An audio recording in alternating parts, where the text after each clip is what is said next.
I heard the crystal glasses clinking before my back hit the wooden steps, a dry crack that swallowed the entire dining room.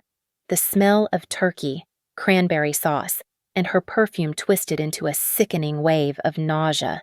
When the chandelier swayed like it might fall, I knew I'd already been pushed.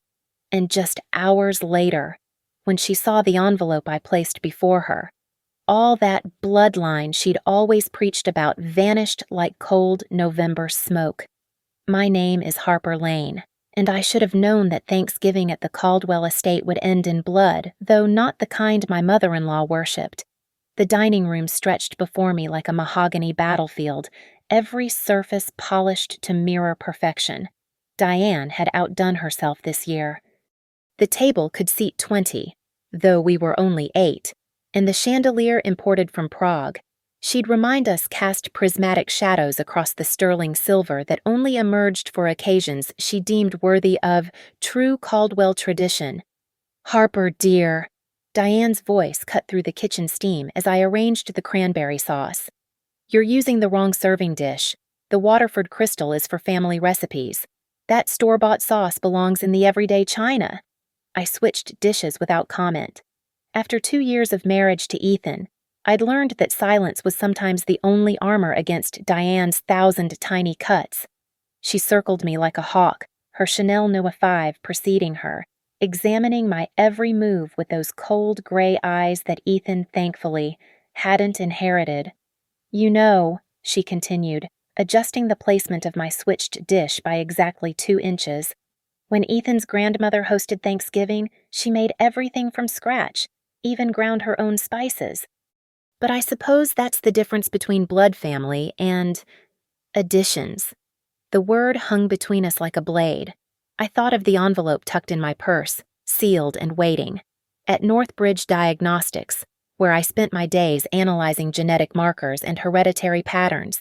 I understood blood in ways Diane's theatrical reverence could never touch. Blood was data. Blood was chemistry. Blood was truth written in adenine, thymine, guanine, and cytosine. It wasn't the mythology she'd built her entire identity around. "The turkey needs to rest for 30 minutes, I said instead, checking my watch. 4:15 p.m. Dinner at 5 sharp. Another Caldwell tradition that brooked no deviation. Gregory wandered in, bourbon already softening his edges. "Smells incredible in here," he offered, though his smile faltered when Diane shot him a look that said compliments to me were tantamount to treason. "Your son called," Diane announced, though Ethan was my husband, not just her son. "He's picking up Lena from the train station. They'll be here by 4:45. Through the kitchen window, I watched the November light fade across the manicured grounds. The Caldwell estate sat on 12 acres in Willowford, a monument to old Pennsylvania money and older prejudices. Every shrub had been planted by some ancestral Caldwell. Every stone in the pathway had a story Diane could recite with papal authority. "Harper doesn't understand these things," Diane said to Gregory, as if I'd left the room. "How could she? When you marry into a family like ours, you can't just acquire centuries of breeding. Like we were show dogs." My phone buzzed. A text from Marla Voss, my lawyer. "Remember what we discussed. Document everything." I'd started keeping records 6 months ago. Screenshots of Diane's messages. "Real Caldwell women don't work. If you can't give Ethan children, perhaps you should consider what's best for the family line. Your presence at the charity gala would reflect poorly on our standing." The front door chimed. Ethan's voice carried down the hall, warm and unaware of the storm brewing in his childhood home. Lena's laughter followed, bright and nervous. She'd always been kind to me, perhaps recognizing another outsider even though she carried the Caldwell name by birth. "Places, everyone," Diane commanded, as if we were actors in her perpetual performance of family perfection. "Remember, this is about tradition, about blood, about maintaining what generations of Caldwells built." I touched my purse, feeling the envelope's edges through leather. In 2 hours, Diane would learn exactly what blood could reveal when subjected to scientific scrutiny rather than social mythology. But first, we had a meal to endure, a prayer to pretend through, and a toast to survive. The chandelier light caught my wedding ring as I carried the last dish to the dining room. Diane had tried to convince Ethan to give me her mother's ring instead, to keep it in the bloodline, but he'd refused. One small victory in a war I was about to end with evidence she'd never see coming. "Harper," Diane called out, her voice honeyed with false warmth as guests began settling into their designated seats. "Do remember to sit at the far end. The family photographs will be taken at this end of the table." I smiled, fingers steady on the sealed envelope in my purse. "Of course. Diane, I know exactly where I belong." The first time Diane showed her true colors was 3 months after our wedding. Ethan and I had found a charming Victorian near downtown Willowford, close to my lab and his architecture firm. We'd put in an offer, celebrated with champagne, started planning which room would be the office, which might someday be a nursery. Then Diane happened. "Absolutely not," she'd declared, producing a pre-signed deed to a house 3 streets from the estate. "Caldwells live in Willowford Heights. It's already arranged." When I protested, she turned to Ethan with tears, actual tears, lamenting how I was trying to separate him from his family. He caved within minutes. We moved into her chosen house, with her selected furniture, on her timeline. The Victorian went to another couple. I drove past it sometimes, wondering about the parallel life where I had a voice. That was 2 years ago. Since then, Diane had orchestrated our lives with surgical precision. The prenuptial agreement she'd insisted on to protect the family assets, the joint accounts that somehow required her co-signature, the family financial advisor who reported to her before us. Even our social calendar bore her fingerprints charity galas where she introduced me as Ethan's wife, never our daughter-in-law. Fundraisers where she publicly corrected my pronunciation of French wines. My phone held a museum of her cruelty. I scrolled through screenshots while Ethan showered, preparing for another family dinner. "Harper, dear, that dress makes you look like you're trying too hard. Caldwell women have natural elegance." If you understood bloodlines, you'd know why combining our genealogy with your background concerns me. Perhaps if you came from a family with history, you'd appreciate why these things matter. The messages grew darker after last Christmas, when I'd mentioned considering fertility treatments. Diane had cornered me in the powder room, her voice low and venomous. "Don't you dare trap my son with some laboratory baby. If God wanted you to carry a Caldwell heir, it would happen naturally." That night, I'd called Marla Voss for the first time. "Emotional abuse is still abuse," Marla had said, her voice steady through the phone. "Start documenting everything. Save emails, texts, voicemails, note dates, times, witnesses, build your case." So I did. A hidden folder on my phone grew thick with evidence. Recordings of her concern about my mental stability when I pushed back. Photos of gifts she'd given others at family events while pointedly excluding me. The email where she'd uninvited me from the Caldwell Foundation photo because it's really just for blood family. But Ethan remained blind. "She's just protective," he'd say. "She means well. That's just how she shows love. You're being too sensitive." He was a good man wrapped in a web of maternal manipulation so intricate he couldn't see the strands.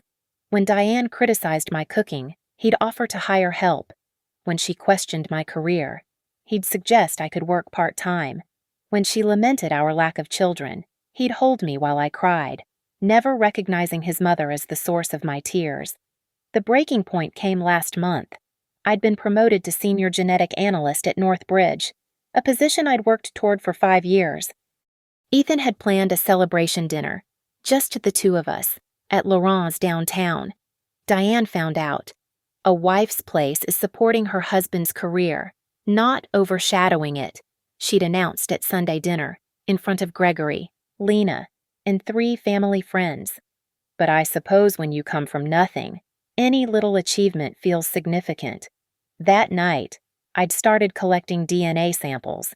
It wasn't hard. Ethan and Gregory had both participated in the lab's family health mapping program months earlier. thinking it was routine medical screening. Diane herself had bragged about taking an ancestry test, showing off her pure Northwestern European heritage at book club, public records, genetic databases, and my clearance at the lab did the rest. What I found changed everything. Now, sitting in my bedroom reviewing the folder Marla had prepared, I felt the weight of what was coming. The protection order paperwork was ready. The evidence was cataloged. The DNA analysis sat in its sealed envelope, a genetic bomb waiting to detonate. "You okay?" Ethan asked, emerging from the bathroom in the Tom Ford cologne his mother bought him every Christmas. "Just thinking about dinner," I said, which wasn't entirely a lie. He kissed my forehead, oblivious. "Mom's been in a mood lately. Try not to take it personally." 2 years of not taking it personally had nearly broken me. Tonight, I would take it very personally indeed. Tonight, Diane would learn that blood doesn't lie, even when families do. "I know exactly how to handle your mother," I said, slipping the envelope into my purse. He smiled, relieved. "That's my girl." But I wasn't his girl. I wasn't Diane's victim. I wasn't the submissive daughter-in-law she'd tried to create through systematic destruction. I was Harper Lane, senior genetic analyst, and I was about to teach the Caldwell family what blood really meant. The toast came after the prayer, Diane's crystal glass catching the light like a weapon. "To family," she proclaimed, her gaze sliding over me like oil. "To the sacred bonds of blood that unite us across generations. To the Caldwell legacy, pure and unbroken for 200 years. Everyone raised their glasses. Mine felt heavy as lead. "And to those who marry into our bloodline," she added, the pause before my exclusion deliberate. "May they understand the privilege of proximity to such heritage." The champagne burned going down. Dinner proceeded with manufactured perfection. Gregory carved the turkey while Diane directed each slice. Lena complimented the stuffing Diane's grandmother's recipe. We were reminded twice. Ethan squeezed my hand under the table, mistaking my tension for social anxiety rather than rage. At 7:45, as dessert plates were being cleared, Diane struck. "Harper." A word. She didn't wait for my response, already gliding toward the staircase. "Bring your purse. I have something for you." The walk to the landing felt like approaching a guillotine. The staircase curved up to the second floor, its polished banister reflecting the chandelier's light. Family portraits lined the wall, generations of Caldwells watching our ascent with painted eyes. She stopped at the landing, turning with practiced grace. Below us, the others continued their conversations, voices muffled by distance and wood. "I know what you're doing," she hissed, the mask finally dropping. "The lawyer, the documentation. Lena mentioned seeing legal papers in your car." My pulse hammered, but I kept my voice steady. "I don't know what—" "Don't!"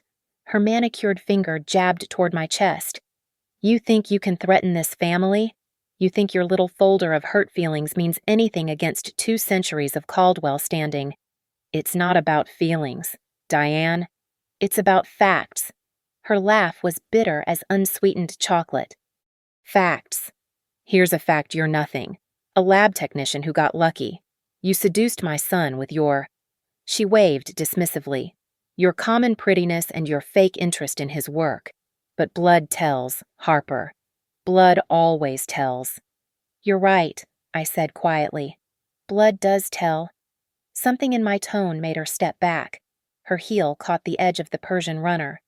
"The difference is," I continued, "I actually understand what blood says. Not your fairy tales about breeding and lineage, but actual genetic science. The kind that reveals truth, not mythology." Her face flushed purple. "You dare. I dare because I have proof of what you've done. 2 years of systematic emotional abuse, documented and witnessed. Messages, recordings, financial manipulation. You little bitch." The words came out in a spray of spite. "You think you can destroy what I've built. You're a stain on this family's name. A piece of trash that should have been scraped off before." She moved fast for a woman in heels, Her hands connected with my shoulders, hard and deliberate. For a moment, I felt weightless, her push sending me backward. My heel missed the step. My hand grabbed for the banister and found air. The fall happened in fragments, the crack of my spine against wood, the tear of my dress catching a spindle, the slam of my hip against the third step, the sharp burst of pain as my wrist bent wrong. 4 steps, maybe 5, before I landed in a heap on the lower landing. Above me, Diane's face appeared, eyes wide with something between satisfaction and fear. "Oh my God!" Her voice pitched high, performance ready. Harper fell. "Someone help." She lost her balance. Footsteps thundered. Ethan reached me first, his hands gentle but shaking. "Harper, Jesus. What happened?" She pushed me. The words came out clear despite the pain. "Your mother pushed me down the stairs." "She's confused," Diane said quickly, descending with calculated concern. "The poor thing lost her balance. I tried to catch her." "Call 911, I said, looking directly at Ethan. "Now." The EMTs arrived at 8:22, police at 8:35. The emergency room doctor documented everything: bruised ribs, sprained wrist, minor concussion, extensive bruising along my spine. The nurse took photographs. The officer took statements. "She's lying," Diane told anyone who would listen. "She's trying to destroy our family with these delusions." But Lena had heard the argument. Gregory had noticed my torn dress, the pattern consistent with being pushed, not falling. And unbeknownst to Diane, the Caldwell Estate's new security system installed just 3 months ago included a camera at the top of the stairs. At 11:43 p.m., as I lay in the hospital bed with Ethan beside me, I sent a text to Marla. "Begin the protection order. We have assault charges to add." Then I looked at my husband, his face drawn with the beginning of terrible understanding, and said, "There's something else you need to know. It's in my purse. The envelope." His hand trembled as he reached for it. Outside the window, November rain began to fall, washing the last of Thanksgiving away. "Don't open it yet," I told Ethan, watching him hold the envelope like it might explode. "Wait until the meeting." Marla arrived at the hospital at 6:15 a.m. the next morning, her briefcase sharp as her suit. She'd already filed the emergency protection order. The judge had granted a temporary restraining order based on the police report and medical documentation. "The security footage is gold," she said, reviewing her tablet. "Clear angle, audio included. Diane's push is unambiguous. But Harper, this DNA information you mentioned, we need to discuss strategy." I explained what I'd found through legitimate testing at the lab, careful to emphasize that all samples were obtained legally through voluntary participation and public databases. Marla's eyebrows rose higher with each revelation. "This is a nuclear option," she said finally. "Once revealed, there's no going back." "There's already no going back." She pushed me down the stairs. Ethan sat silent through this exchange, his world crumbling in real time. His phone had been buzzing nonstop. Diane, Gregory, family, friends. He'd ignored them all. "We need a controlled environment for this," Marla said. "Witnesses, but not a circus. I suggest a family meeting with neutral parties present." By evening, we'd arranged it. The Willowford Community Center's mediation room, usually reserved for custody disputes and small claims, would host the unraveling of the Caldwell dynasty. I prepared 3 envelopes over the next 2 days while recovering at home. Envelope 1 contained the medical documentation photographs of bruises in purple-black bloom across my back, the ER report detailing impact trauma consistent with being pushed, the radiologist's notes about my fractured wrist. Each page was time-stamped, official, undeniable. Envelope 2 held the chronicle of abuse, 63 screenshots of messages, 11 transcribed voicemails, 14 emails where Diane systematically attempted to dismantle my self-worth. Marla had organized them chronologically, highlighting patterns of escalation. The financial documents showed how Diane had manipulated accounts, moving money to maintain control. Envelope 3 was different, smaller, heavier, despite containing only 4 sheets of paper. Inside lay the genetic analysis report from Northbridge Diagnostics Certified Laboratory. I'd run the tests 3 times to be certain, using different sample sources each time. The results never varied. The Y chromosome analysis was definitive. Ethan Caldwell shared no paternal lineage with Gregory Caldwell. Probability of biological paternity, 0%. The mitochondrial DNA told another story. The maternal lineage Ethan carried didn't match Diane's. The markers were completely discordant. Additional autosomal testing confirmed it. Ethan showed no genetic relationship to either Diane or Gregory Caldwell. The papers included possible explanations switched at birth, unofficial adoption, an affair with another couple's child somehow ending up with the Caldwells. But the why mattered less than the what. Ethan was not their biological child. The 4th page was the most damning. Diane's own ancestry report from her commercial DNA test, showing her pure Northwestern European heritage, compared against Ethan's markers showing significant Mediterranean and Eastern European ancestry. Every word she'd spoken about bloodlines and breeding was built on a foundation of either lies or ignorance.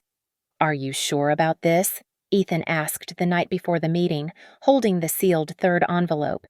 We sat in our living room, the one Diane had decorated, in the house she'd chosen, surrounded by furniture that reflected her taste, not ours. "I'm sure that truth is better than mythology," I said. "Your mother weaponized blood against me for 2 years. She pushed me downstairs to protect her idea of genetic purity. She needs to understand that her entire worldview is based on a lie." "It'll destroy her." "She tried to destroy me." He was quiet for a long moment. Then, "What if I'm not ready to know?" "Then keep it sealed. But Ethan, she's used this blood family weapon to control you your entire life. Don't you want to be free?" The meeting was scheduled for 2 p.m. on Monday. Marla had arranged for Pastor Williams from Diane's own church to mediate, along with a court-appointed family counselor. Gregory's brother Charles would attend as a family witness. Lena insisted on being present, saying she'd seen enough to know Harper deserved support. I packed all 3 envelopes in my bag, each one labeled, each one a piece of ammunition in a war I never wanted but couldn't afford to lose. "Whatever happens," Marla reminded me over the phone that morning, "stick to facts. No emotions, no accusations beyond what's documented. Let the evidence speak." At 1:30 p.m., Ethan and I drove to the community center in silence. The November sky was steel gray, threatening snow. The radio played ads for Black Friday sales, the normal world continuing while ours prepared to implode. "I love you," Ethan said as we parked. "Whatever's in that envelope, whatever happens in there, I need you to know that. I choose you. Even over blood, especially over blood." We walked in together, his hand in mine despite the brace on my wrist. Inside, Diane was already holding court, Gregory beside her, their lawyer present. She wore Chanel, perfectly coiffed, every inch the wronged matriarch. When she saw me, her eyes narrowed to slits. "Let's begin," Pastor Williams said, unaware he was about to witness a revelation that would shatter the Caldwell family's most fundamental belief. I reached into my bag and pulled out the first envelope. The mediation room smelled of old coffee and wood polish. We sat at an oval table, Caldwell's on one side, Ethan and I on the other, mediators at the heads. The fluorescent lights hummed, harsh and unforgiving. "We're here to address the incident on Thanksgiving," Pastor Williams began, his voice carefully neutral, "and to find a path forward for this family." "There's nothing to address," Diane interrupted, diamond earrings catching the light as she shook her head. Harper fell. "This theatrical production is just her attempt to extort money from us." I placed envelope 1 on the table, sliding it toward the center. "Medical documentation," Marla announced, "including photographs of injuries consistent with assault, not an accidental fall." The court counselor, Dr. Reeves, opened it first. Her expression shifted as she examined each photograph, the hand-shaped bruises on my shoulders, the diagonal impact pattern on my spine, the defensive wounds on my arms. "Mrs. Caldwell," Dr. Reeves said carefully. "These injuries suggest forceful contact." "She could have done that to herself," Diane said, but her voice wavered. "The security footage disagrees," Marla countered, producing a tablet. "Would you like to watch yourself pushing my client?" Gregory's face went pale. "There's footage." The video played in silence, Diane's hands connecting with my shoulders, the deliberate shove, my backward fall, her calculated shift to concerned bystander. Even in low resolution, the intent was clear. Charles, Gregory's brother, shifted uncomfortably. "Diane, that looks like attempted murder," Lena finished quietly. "You could have killed her." "Don't be dramatic," Diane snapped, but her composure was cracking. It was a moment of frustration.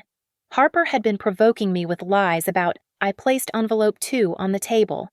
2 years of documented emotional abuse, I said, my voice steady despite my racing heart. Messages, emails, voicemails, financial manipulation, systematic attempts to destroy my marriage and my mental health. Pastor Williams took this envelope, his frown deepening as he read. "You're a stain on this family's name. If you understood breeding, you'd know why your background concerns me. Mrs. Caldwell, these are your words, taken out of context. The context is provided." Marla interjected. "Each message includes the full conversation thread." Gregory was reading over the pastor's shoulder, his expression shifting from confusion to horror. "Diane, you told me Harper was being difficult, but this is cruel. I was protecting our family, our bloodline, the Caldwell legacy that goes back 2 centuries. Diane's voice rose, her mask finally shattering completely. "She doesn't belong here. She's nothing common stock trying to dilute our heritage." "About that heritage," I said quietly, placing envelope 3 on the table. The room went still. "What is that?" Diane demanded. "The truth about blood, the Caldwell blood you worship, the lineage you've used as a weapon." I looked at Ethan. "Are you sure you want to know?" He nodded, jaw tight. "This envelope contains genetic analysis from a certified laboratory. Every sample was obtained legally.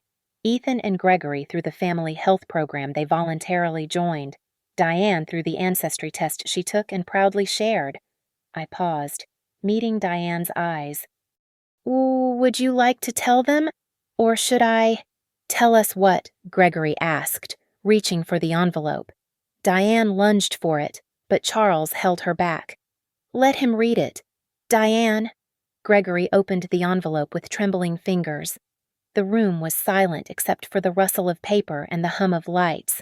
I watched his face change as he absorbed the data confusion, disbelief, then a dawning comprehension. "This can't be right," he whispered. "I ran it 3 times, I said. "Different samples. Same results." "What does it say?" Ethan asked, though I think part of him already knew. Gregory's voice was hollow. "You're not our biological son." The words hung in the air like a physical presence. Diane had gone white, her mouth opening and closing soundlessly. "That's impossible," she finally managed. "I gave birth to him. I have the pictures, the hospital records." Then there was a switch. "Or an adoption you've hidden. Or something else entirely," I said. "But genetically, Ethan shares no DNA with either of you. 0% probability of biological relationship." Ethan took the papers from his father's numb fingers, reading for himself. "My ancestry is Mediterranean and Eastern European. But Mom, you always said we were pure Northwestern European stock." "Because that's what we are," Diane shrieked. "Caldwells have been—" "Diane!" Gregory's voice was deadly quiet. "What did you do?" "I didn't. I would never." She turned to Ethan, desperate. "You're my son. My blood." "The DNA says otherwise," Dr. Reeves said gently. "These results appear quite conclusive." DNA doesn't lie, I said, echoing Diane's own words back to her. Blood tells, remember. Lena had started crying silently. Charles looked between his brother and sister-in-law with growing suspicion. Pastor Williams seemed to be praying under his breath. All these years, Ethan said, his voice breaking. Every comment about bloodlines, about heritage, about genetic superiority, and I'm not even— You're still my son. Diane reached for him, but he pulled back. Am I, or am I just another tool you used to maintain your image of the perfect Caldwell family? The question hung unanswered as Diane's carefully constructed world crumbled around her, built on bloodlines that never existed. The silence shattered when Gregory slammed his fist on the table. 34 years, he said, voice raw. 34 years of lies. I don't know how this happened. Diane's carefully styled hair had come loose, strands falling across her face. There must be a mistake. The lab made an error. 3 separate tests, I reminded her. 3 different sample sources. The probability of error is essentially 0. Ethan was staring at his hands as if seeing them for the first time. The baby pictures. You always said I looked just like Grandfather Caldwell as an infant. You did. You do. Diane insisted, but the desperation in her voice betrayed her. I've seen those portraits, Lena said quietly. Ethan looks nothing like them. We all pretended, but he doesn't. Gregory pulled out his phone, fingers shaking as he scrolled through old photos. The birth certificate, the hospital records. If he's not ours, then whose child? He stopped, looking at Diane with an expression I'd never seen before. That trip. You went to visit your sister in Boston when Ethan was born. You said she was sick. She was sick, but I wasn't there for the birth. You said I couldn't leave the merger negotiations. You came back with Ethan already 3 days old. The pieces were falling into place for everyone except Diane, who clung to her fiction with white knuckles. There's more, I said, pulling out a supplementary page. The genetic markers show something interesting. Ethan's biological parents were likely of Mediterranean descent, Southern Italian or Greek and Eastern European, possibly Romanian or Bulgarian. The exact opposite of the pure Northwestern European heritage you've claimed. Charles leaned forward. Diane, if you adopted him, that's not shameful. But lying about it for 3 decades. I didn't adopt anyone, she screamed. He's mine, my blood, my son. DNA doesn't lie. Doctor, Reeves repeated gently. Perhaps we should take a break. No, Ethan said, standing. His face was pale but determined. I want to hear her explain this. All my life. Mother, you've made blood the measure of everything. You've used it to exclude Harper, to control me, to maintain your social standing, and it was all built on a lie. It wasn't a lie, you are a Caldwell. By name, maybe, but not by blood. Your precious blood that you've weaponized against my wife for 2 years. He turned to me, and I saw clarity in his eyes for the first time. Every insult about her common genetics, every snide comment about her family's inferior breeding, and you're not even my biological mother. Biology doesn't matter, Diane cried, the irony apparently lost on her. It did when you were pushing Harper down the stairs, Lena said coldly. It mattered when you were calling her bloodline trash. Pastor Williams cleared his throat. Perhaps we should focus on the legal matters at hand. The assault, the protection order. There's a simple solution, Marla interjected. Mrs. Caldwell agrees to the permanent restraining order. She undergoes anger management counseling. She pays damages for assault and emotional distress. And she has no contact with my client going forward. That's my son's wife. You can't keep me from my family. The family you've been lying to for 34 years. Gregory's voice was ice. The bloodline you don't actually have any connection to. Greg, please. I need to know the truth. Diane. Where did our son come from? Who is he really? Diane's face crumpled. For a moment, I saw past the Chanel armor to something desperate and frightened underneath. There was a girl, she whispered. At the hospital in Boston, 16 years old, Romanian immigrant. She couldn't keep the baby. My sister knew the attending nurse. The room held its breath. You told me she was dying, that her baby needed a home, that God had sent him to us because we'd been trying for so long. She looked at Gregory with tears streaming down her face. You wanted a son so badly. The Caldwell name needed an heir. So I took him, paid the girl $5,000 and never looked back. You bought a baby, Lena gasped. I saved him, gave him a life that girl never could have provided, made him a Caldwell. But he's not a Caldwell, Gregory said quietly. Not by blood. The one thing you said mattered most. Ethan sank back into his chair. My mother was a 16-year-old Romanian immigrant. She was nobody. Diane spat, her true colors showing again. A pregnant teenager with no money, no family, no future. I gave you everything. Everything except the truth, I said, and you tortured me for 2 years over bloodlines that were never yours to claim. The irony was perfect Diane Caldwell, guardian of genetic purity, mother to an immigrant's child she'd bought for $5,000, every cruel word about breeding, every sneer about inferior stock, every push down those stairs, all to protect a lie. I think we're done here, Marla said, gathering the documents. Mrs. Caldwell, you'll be served with the permanent protection order within 48 hours. Any violation will result in immediate arrest. Diane looked around the table, searching for allies and finding none.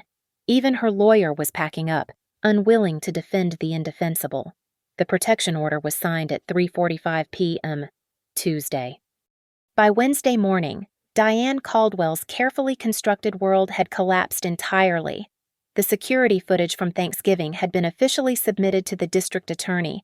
Marla expedited the assault charges, and the prosecutor, seeing the clear evidence, moved forward with criminal proceedings. Diane would face arraignment within the week, but the legal consequences were just the beginning. Lena, disgusted by what she'd witnessed, had forwarded the security video to 3 board members of the Caldwell Foundation, the charity that Diane had presided over for 15 years, the crown jewel of her social standing, called an emergency meeting. By Thursday afternoon, she'd been asked to resign to avoid further embarrassment to the organization's reputation.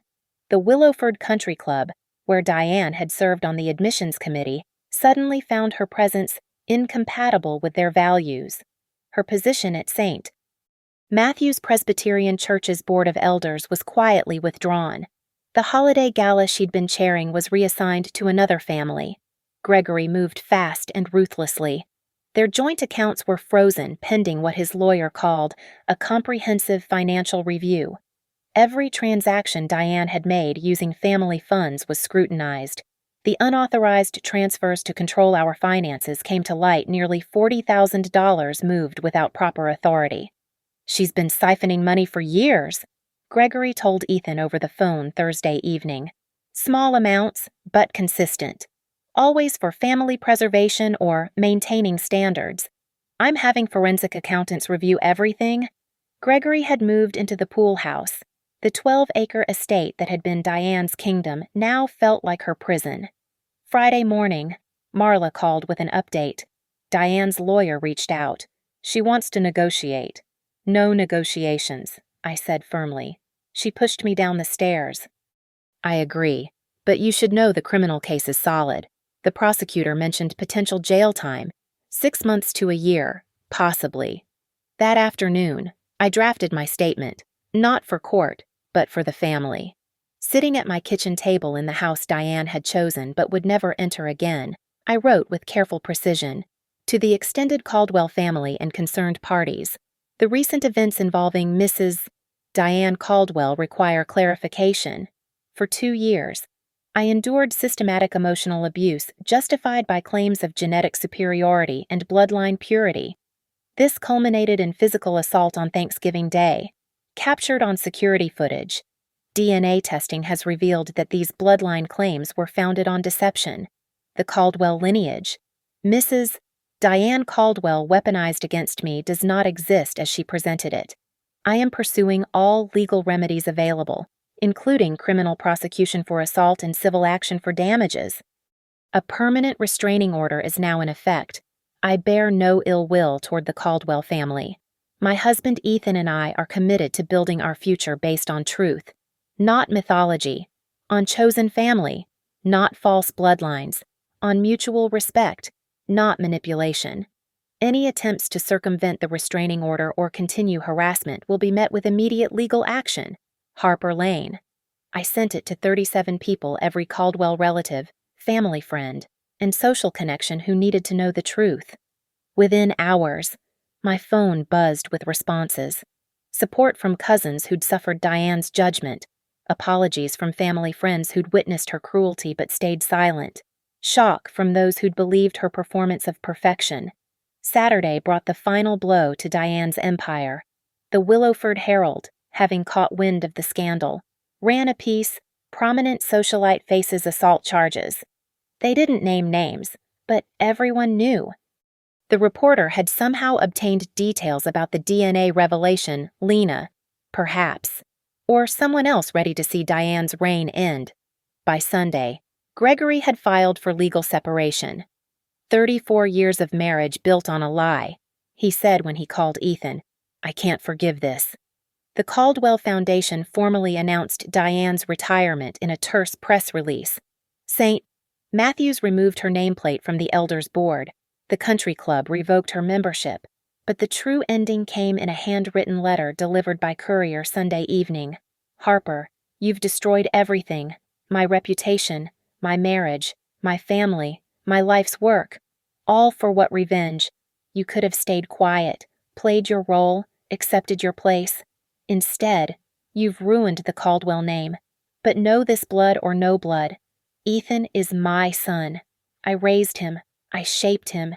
You may have him now, but he'll always carry what I gave him. This isn't over. D.C. I photographed the letter and sent it to Marla immediately. Within an hour, she'd filed it as evidence of restraining order violation, the threat implicit in "This isn't over." Monday morning at 10:15 a.m., police arrested Diane Caldwell at the estate for violating the protection order. The Herald photographer happened to be there, capturing her being led away in handcuffs, her perfect facade finally, completely shattered. Ethan and I stood in our living room, watching the news coverage. He held me carefully, mindful of my still healing ribs. She'll get bail, he said quietly. But she'll never get her power back, I replied. That's what mattered to her. The control, the prestige, the ability to hurt others from a position of superiority. It's gone. Because you fought back. Because I told the truth, and truth doesn't care about bloodlines. The last text from Lena summed it up perfectly. She spent decades building a throne on lies about blood purity. You destroyed it with actual science. The irony is perfect. 3 weeks after Diane's arrest, I returned to the Caldwell estate one final time. The house stood silent in the December cold, its windows dark except for the single light in Gregory's study. He'd asked us to come, said there were papers to sign, items to collect. But I knew there was more. This was about closure. The foyer felt different without Diane's presence. Her portraits had been removed, leaving ghost rectangles on the wallpaper. The chandelier still hung there, crystal catching the afternoon light, but it no longer felt like a threat. Gregory met us in the study, looking older than his 60 years. The divorce papers were already filed. The estate would be sold. I wanted you to have this, he said, handing me an envelope. Inside was a check substantial, unexpected. I can't accept. It's not from me. It's from the estate's insurance. Personal injury settlement for the assault. Diane's actions. The house's liability. He paused. Take it. God knows you earned it. Ethan stood by the window, staring at the grounds where he'd grown up. It was all a performance, wasn't it? Every family dinner, every holiday, every tradition? Not all of it, Gregory said quietly. I loved you as my son. Still do. Biology doesn't change that. But Mom Diane, she knew. Every time she talked about bloodlines, genetics, heritage, she knew it was a lie. The greatest lies are the ones we tell ourselves until we believe them, Gregory replied. She convinced herself that buying you made you hers by right. That money could purchase blood. I walked to the staircase, running my hand along the banister. 4 weeks ago, I'd fallen here, pushed by a woman so desperate to protect her mythology that she'd risk killing for it. Now, standing at the landing, I felt nothing but calm. Harper. I turned to find Lena at the bottom of the stairs, holding a box. These are yours, she said. Photos from family events. I thought, even if the family was built on lies, the moments were real. Your wedding, holidays. Maybe someday you'll want them. I descended slowly, my footsteps steady and sure. No more running, no more fear. Thank you, I told her, meaning it. Lena had been the only Caldwell to show genuine kindness from the start. For what it's worth, she said, you're the strongest person I know. You didn't just survive Diane, you destroyed her entire worldview with truth. At 4:30 p.m., we signed the last papers. Ethan would receive his portion of the legitimate family trust money that predated Diane's manipulations. Gregory would handle the rest of the dissolution. The Caldwell name would continue, but not as Diane had crafted it. As we prepared to leave, I stopped at the stairs one last time. The Persian runner had been removed, leaving bare wood. I pressed my palm against the exact spot where I'd fallen, where everything had changed. You know what's ironic, Ethan said, joining me. She pushed you down these stairs to protect a bloodline that didn't exist, and in doing so, she revealed the truth that destroyed her. Poetic justice, I agreed. We walked out together, leaving the estate for the last time. In the driveway, Gregory stood watching us go. He raised his hand, not quite a wave, more an acknowledgement. The ending of one story, the beginning of another. The drive home was quiet until Ethan spoke. My biological mother, that 16-year-old Romanian girl. Do you think I should look for her? That's your choice, your real choice, not one Diane makes for you. Would you help me if I decided to search? Of course. I know some excellent genetic genealogists at the lab.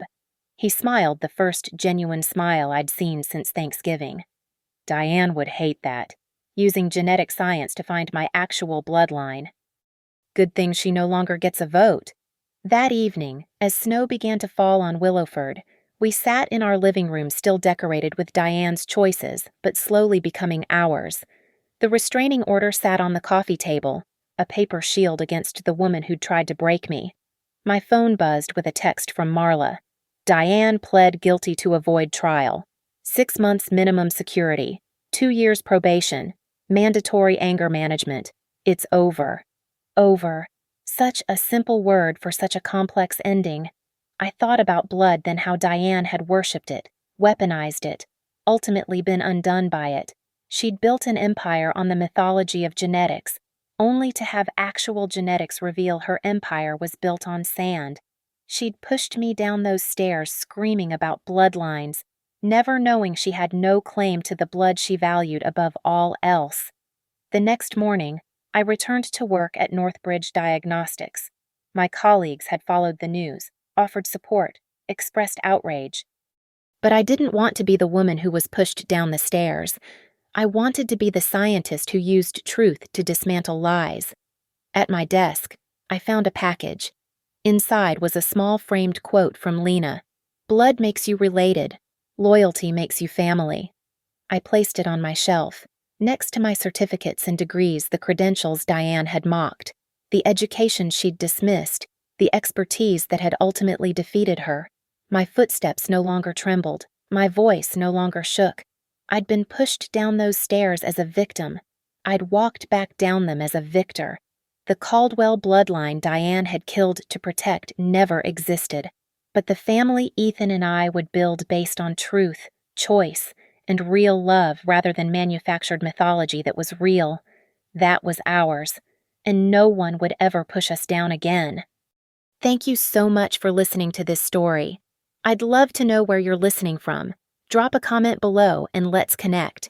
If this story resonated with you, please subscribe to the channel and share your thoughts.